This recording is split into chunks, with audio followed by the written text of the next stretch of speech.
they have spoke up. Her sister-in-law has actually spoke up for me and told her, don't talk to her like that, and she's older than her, but she sees it and she knows my spirit.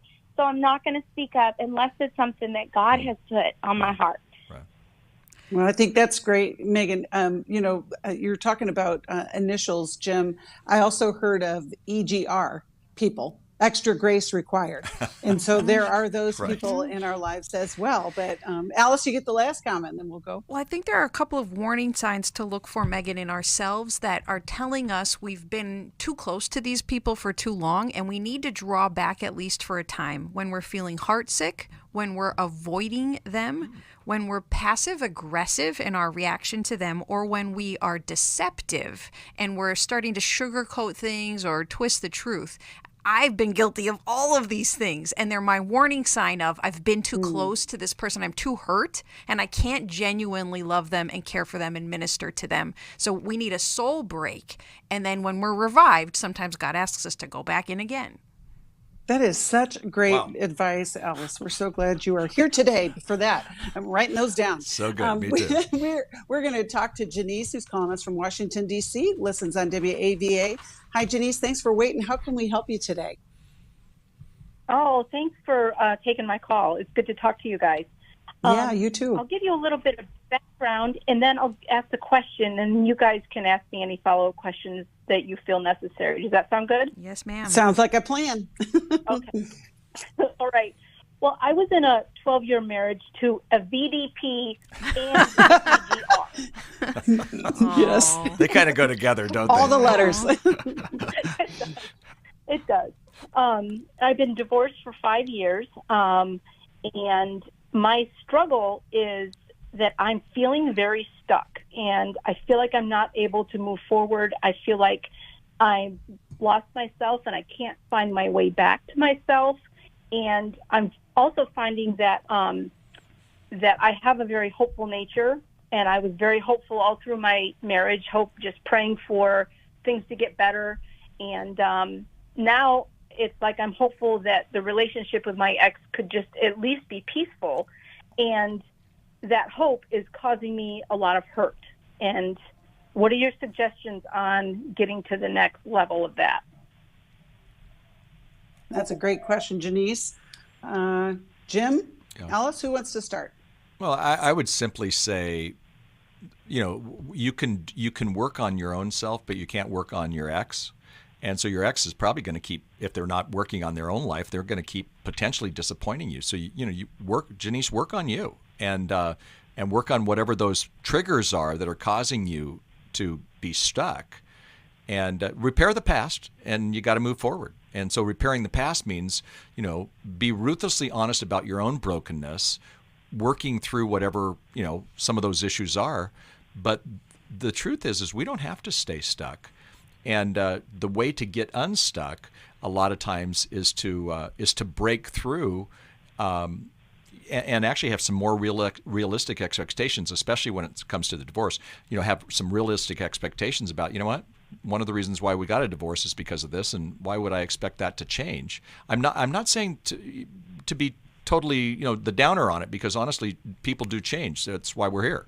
But you can't expect him to make those changes. You're going to have to, change in some ways whatever you can, and then maybe you look at his issues differently. But to be honest, you may have to grieve the loss of the divorce, and that you'll never have the same kind of relationship that you had hoped for, even in, the fact that now he's your ex instead of, your husband.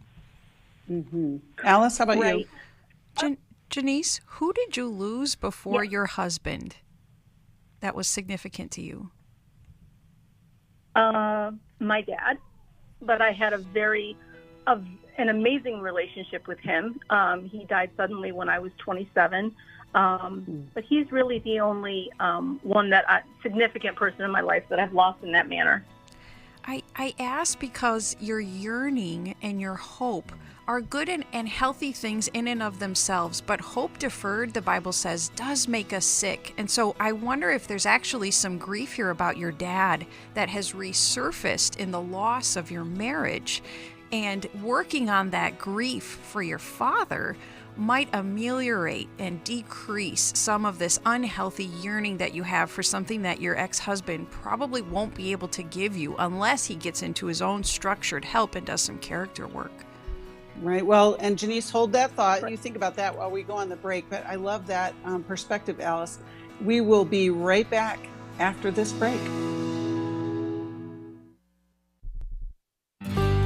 For most of my life, I've been dealing with an opiate addiction. Why is opioid addiction quickly becoming one of our nation's biggest killers? Maybe it's because it isn't only those who are addicted who are in denial. We did what I see so many parents do, is it can't be an addiction. There's something medically wrong. It's impossible to solve a problem when you don't know what you're up against, and families will try to find any explanation except the one that will put them on the right path. Alcoholism and drug addiction is a family disease. It doesn't affect just the individual. If someone you love is abusing painkillers, know what you're up against. It's time to admit its addiction and seek treatment. Call us today at 1-800-NEW-LIFE. We have partner treatment centers around the country. Call 1-800-639-5433 or visit us online at newlife.com. We just made a decision. We will do whatever it takes. 1-800-NEW-LIFE. Hi, this is Steve Arterburn, and for 30 years, New Life has been the most trusted name in Christian counseling. I'm an addict, and I'm trying to get God in my life again. You seem to be able to get to the crux of a problem quickly. Our Christ-centered treatment programs can help you break free to embrace all that God has for you and your family. I just want to thank you guys for bringing me to a relationship with Jesus. There really is help for marital problems, depression, addictions, panic attacks, and feelings of hopelessness. I came back with so many tools to help me prepare myself to fight this struggle and this battle that I have every day. You can start living again today, living the life God intended for you. Help is available at 1-800-NEW-LIFE. They did care, and they did follow up very lovingly, and it made all the difference in my life. Call us at 1-800-NEW-LIFE. Someone who cares is waiting at the other end of the phone. God can open the door to a better tomorrow right now. Just call us at 1-800-NEW-LIFE. 1-800-639-5433.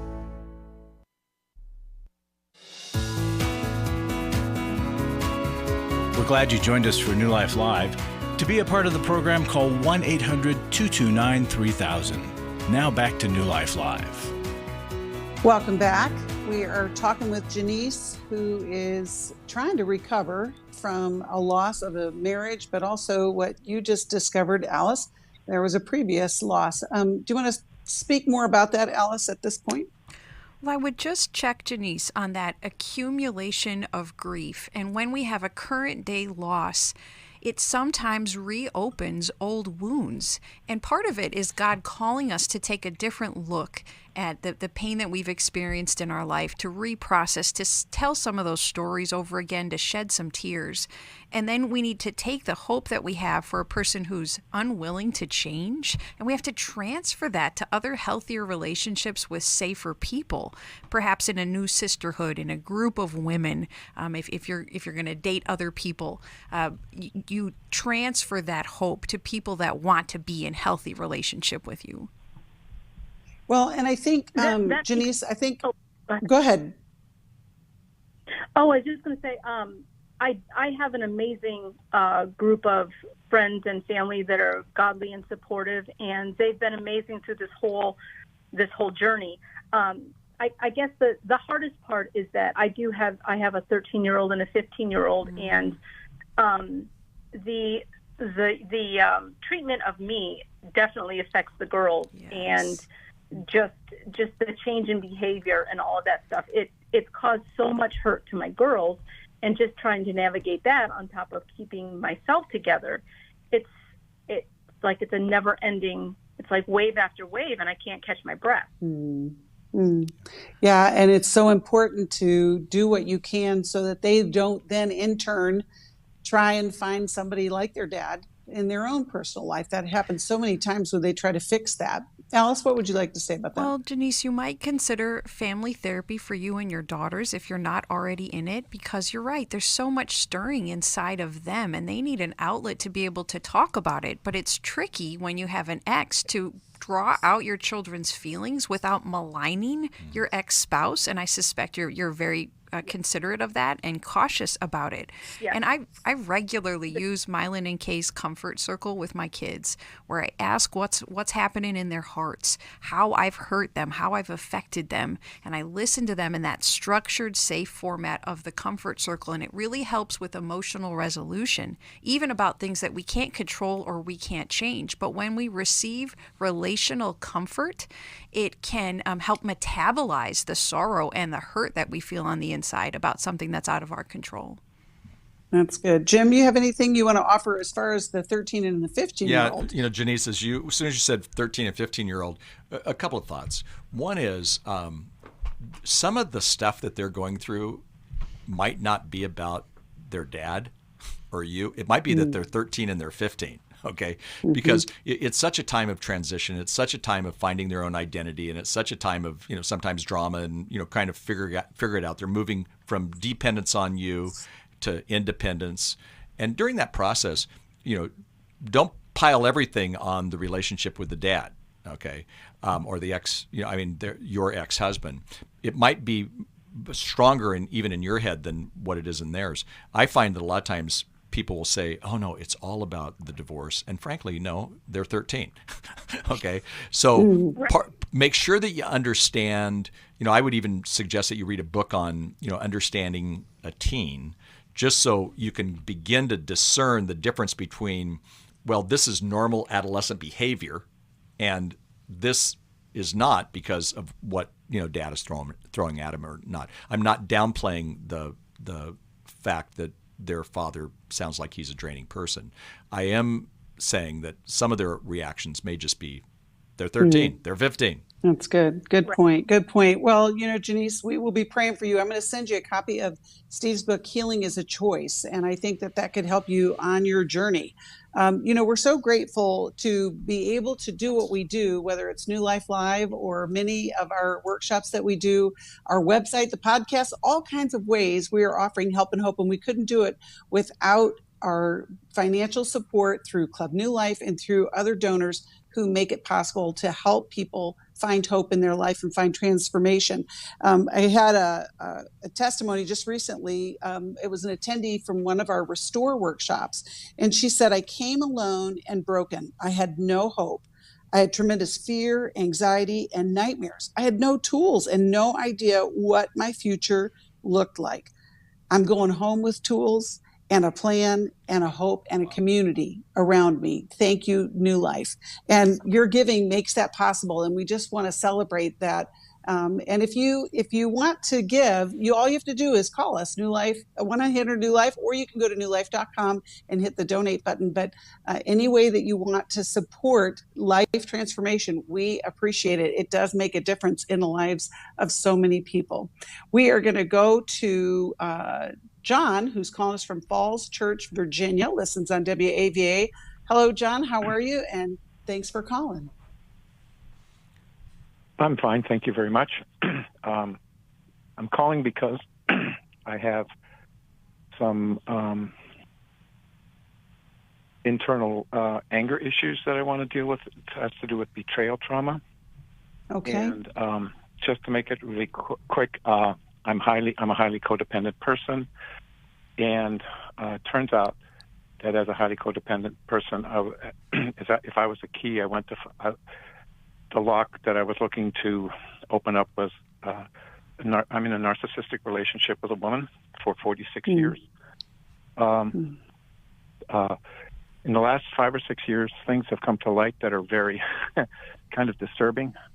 One, it turns out that the day that we got married, she told her sister that we had an open marriage. And then I found out 2 years ago, she told me completely out of the blue that she was addicted to stranger sex. She only can have feelings, I guess, when the person she's physically involved with has no connection to her, and she finds that any connection with me is extremely distasteful to her. The other thing is that over the course of our married life, she has regularly told me that if she wasn't interested in a physical relationship with me, that I should find other women to have physical relationships with. And then the worst piece of it all is, in some ways, I've come to have to figure out, I have 2 grown sons, and I actually don't know for sure whether either one of them is actually mine. Gosh, John, that's a lot. That is a lot. Well, yes.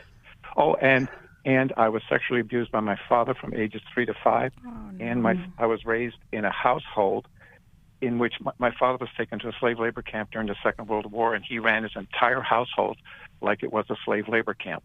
So we were beaten, starved, you name it. So you've had a lot of trauma, John, is throughout your whole entire life. I want to ask a question before we go to Jim and Alice. Have you received any counseling or help over your lifetime for any of the things that you've just talked about? Yes, I've been in therapy probably 8, 9, or 10 times. The last couple of 3 times I've gone have been dealing with some of these deeper issues. It's been less successful. So part of the issue, people say, well, how can you put up with this long? It turns out that one of my coping mechanisms was to dissociate while all this childhood stuff was happening. And all the stuff that was happening in my marriage, I dealt with in the same way. I just kind of dissociated. The issue was 3 years ago, I ended up getting rear-ended. And the TBI I got did something very interesting. All of a sudden, I was incapable of dissociating anymore. That's interesting. So all these things that always felt weird. So anyways. I was just going to say, John, what is the best way that we can help you today? It sounds like you are really aware and insightful in the struggles that you've experienced, but we want to help you. And what is the best way that we can help you today? Well, so one of the issues that I have is that it's really disconcerting to sometimes end up feeling completely enraged by what's going on, realizing, of course, that I actually played a part in it. You know, if I would have picked up on the 5,000 red flags in the first 3 weeks of being with this woman, I would have solved all my problems. But now I'm stuck with facing her stupidity and mine, and it's a really highly unpleasant situation to be in. You can hear the music, John. We'll come back to your question after the break. You know, we have talked many times on the show about regret. And I think sometimes we can feel regret even when we've been victimized, even though that's not, you know, the right place for it, but it's just part of that experience. And that's what I hear, you know, as you look back over your lifetime with your wife. But it's amazing what happened in the car accident. And I just, you know, there's lots of facets that we're talking about, but when we get back, Alice and Jim, I know that you can help him, and we'll look forward to hearing from both of you in maybe some next steps that John can take so that the future will be better. And we'll be right back after this break. Hi, Steve Arterburn here. The thing that we've been doing here for over 3 decades is trying to help people see there is a better way. And I don't know of anybody that doesn't have something that they couldn't be working on. The Repurpose Life online conference is Saturday, September 24th. The topics addressed are for anyone who wants to move from the pain and struggles of the past towards a healthy, happier future. Steve and Misty Arterburn, Chris Williams, and Becky Brown will cover topics like how to move from past hurts and trauma, building your community, codependency, failure and recovery, recovery from the pandemic, and much more. The Repurpose Conference is something I'm really excited for because it really is addressing the life recovery process. But again, we all need recovery. To register or to find out more about the Repurposed Life online conference, call 1-800-639-5433 or liferecoverygroups.com. Chris Williams on coaching. Oftentimes I get asked, what is the difference between therapy and coaching? The biggest difference between the two is that a therapist is going to be looking for a diagnosable mental health condition, whereas a coach is going to look at a particular issue. and help a person work through that. If you need a coach, call New Life today and ask about the New Life Coaching Network. Our coaches have been trained and screened with the same intensive process we use for our network counselors. If you're looking at an issue in your life that you just kind of want to change, whether it be your weight or leadership or other areas of behavioral patterns, check out coaching. There can be some really, really helpful things for you. Take control of your life and take action to achieve your goals. Call 1-800-NEW-LIFE. That's 1-800-639-5433 and talk to us about getting a New Life coach. 1-800-NEW-LIFE.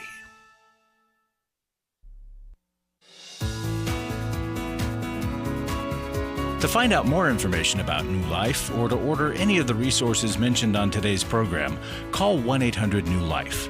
Now back to New Life Live.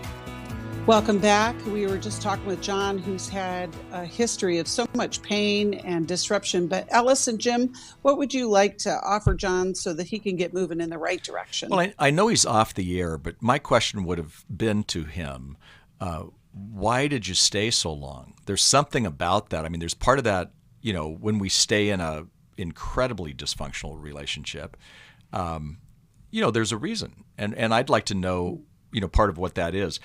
I would say to him a couple things, Becky. I would say one is he may still even be thinking he lived in a really dysfunctional home.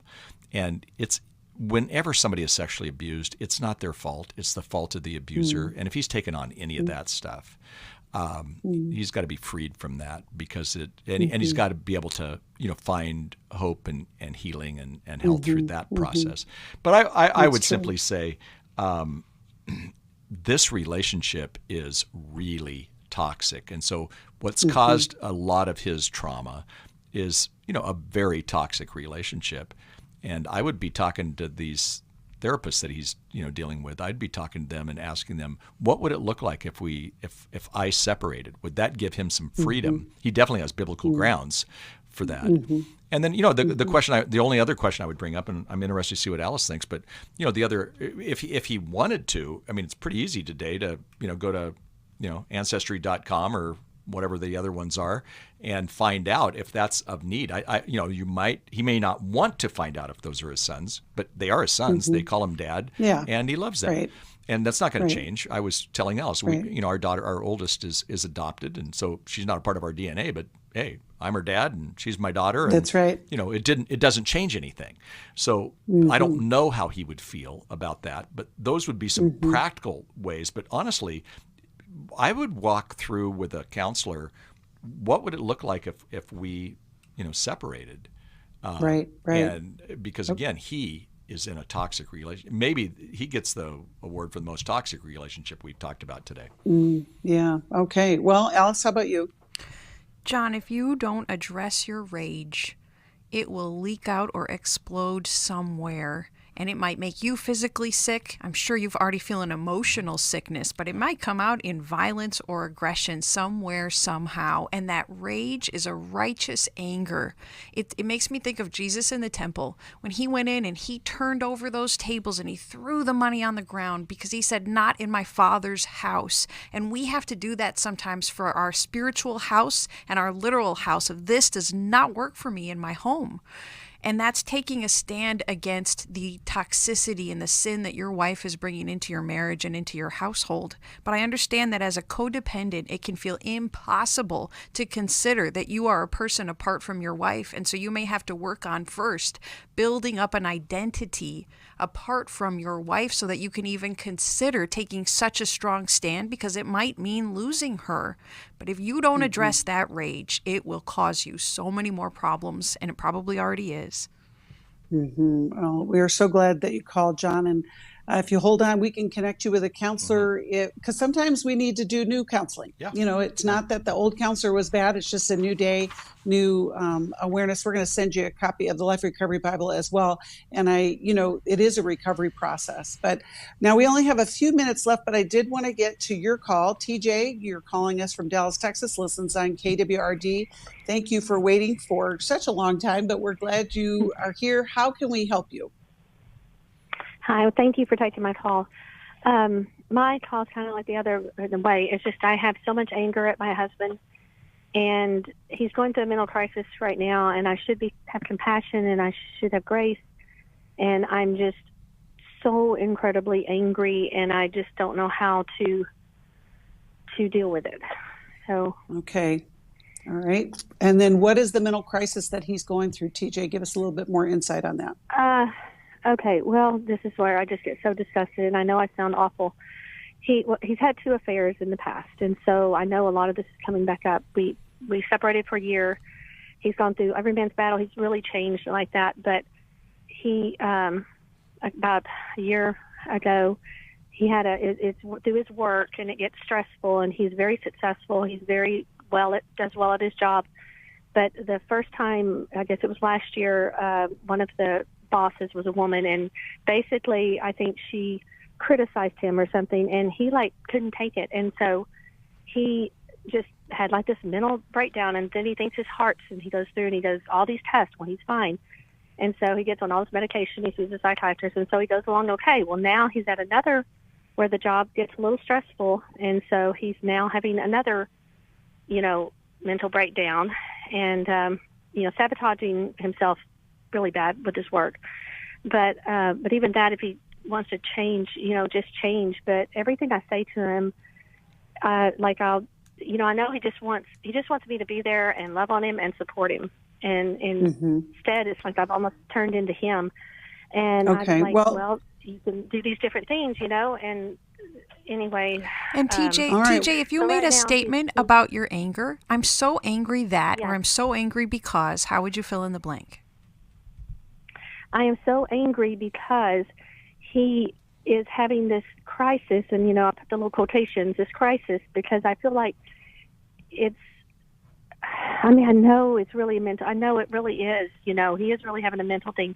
But it's like if something came up right now that he wanted to do or whatever, he'd be fine. I really do. If he, he's got this trip that's supposed to possibly come through, if that came up, he would be fine as anything. So TJ, I think you're feeling a mix. I think you're feeling a mix of current day anger and historical anger. And I would guess that there was not sufficient attention paid to the harm he caused you with those 2 betrayals, and probably other ways that he also hurt you. And I hear you minimizing or judging your own anger. I should have compassion. I should feel this way, but I don't. I feel anger. And I think you'll need a period of allowing your anger and digging into why you are so angry, because it's what you said, but there's more to it as well. You need to have permission to be angry, because when we process our anger, when we express it, we figure out why and what we need in our anger. And so I want you to start thinking, I have legitimate reasons to be angry, and I'm going to figure out what those legitimate reasons are. And then you express those needs to your husband. Very good. Jim, you get the last word as we come up to the end of the show. TJ, Alice is right. And a lot of times, typically, anger is a secondary emotion. So what we always have to do is, if we're angry, we have to go, why are we angry? And if you do that work, you may be surprised that you still got a whole lot of anger, maybe rightly so, for him betraying you. And so it may not have as much to do with his mental stuff as it has to do and I'm not thinking about him right now. I'm thinking about your anger. It's probably the secondary emotion. So find out what's the cause of it, and then when you work on that in your own life, that's going to help you, and it's not going to leak out. But you got to work through that yourself. Right. And when you do that, that's when we find freedom. Yeah, and the betrayal trauma, we know, has ripple effects. And so even though he's struggling with a mental challenge, the inconsistency that you're talking about, TJ, where if he's got something he wants to do, he'll do it, and then if it's a bad thing, he won't do it, that is triggering some of those unresolved wounds. And we want to get you help. We're going to send you a copy of Sherry Keffer's Intimate Deception. I think it'll help you understand what is beneath the anger that what Jim and Alice are talking about. We're so glad you called, TJ. And, if it's not one thing, it's another, right? That's what we're here for, is we want to help you get the help that you need. And so if you heard something today that, just reminded you of a struggle that you're in, give us a call. You don't necessarily have to call the radio program, although we love when you do. You could call us at 1-800-NEW-LIFE. We've got resources, we've got counselors, we've got ways for you to get help. Thank you again, Alice and Jim, and I'm so grateful for both of you. I hope all of you have a great day. Thanks for listening. We hope this program has helped you by giving you insights for handling the challenges you face in your life. We want you to know that we're here for you, but you also need to know that New Life Live is a listener-supported ministry. To make your donation or to get any of the resources mentioned on today's program, call 1-800-NEW-LIFE. That's 1-800-639-5433, or write to us at New Life Ministries, P.O. Box 1029, Lake Forest, California, 92609. Please join us again tomorrow for New Life Live. Hi, thank you for watching New Life Live. You know, New Life Live is a Christian counseling program where we deal with the hard questions about life, relationships, kids, free choice, freedom of will, whatever. It's all right there on New Life Live every day, every weekday, 1 p.m. Eastern, 10 a.m. Pacific. If you want to call into the live broadcast, you can find the schedule on newlife.com or click the social media link right below. You can see every episode of New Life Live on the New Life YouTube channel. Watch it with a friend, watch it later. Be sure to subscribe and hit that bell so you'll never miss another episode. So if you want to listen on the go, download the app. The link is right below. And I hope if you need some information, if you want to get some help, you'll call us at 1-800-NEW-LIFE. And I'll see you next time.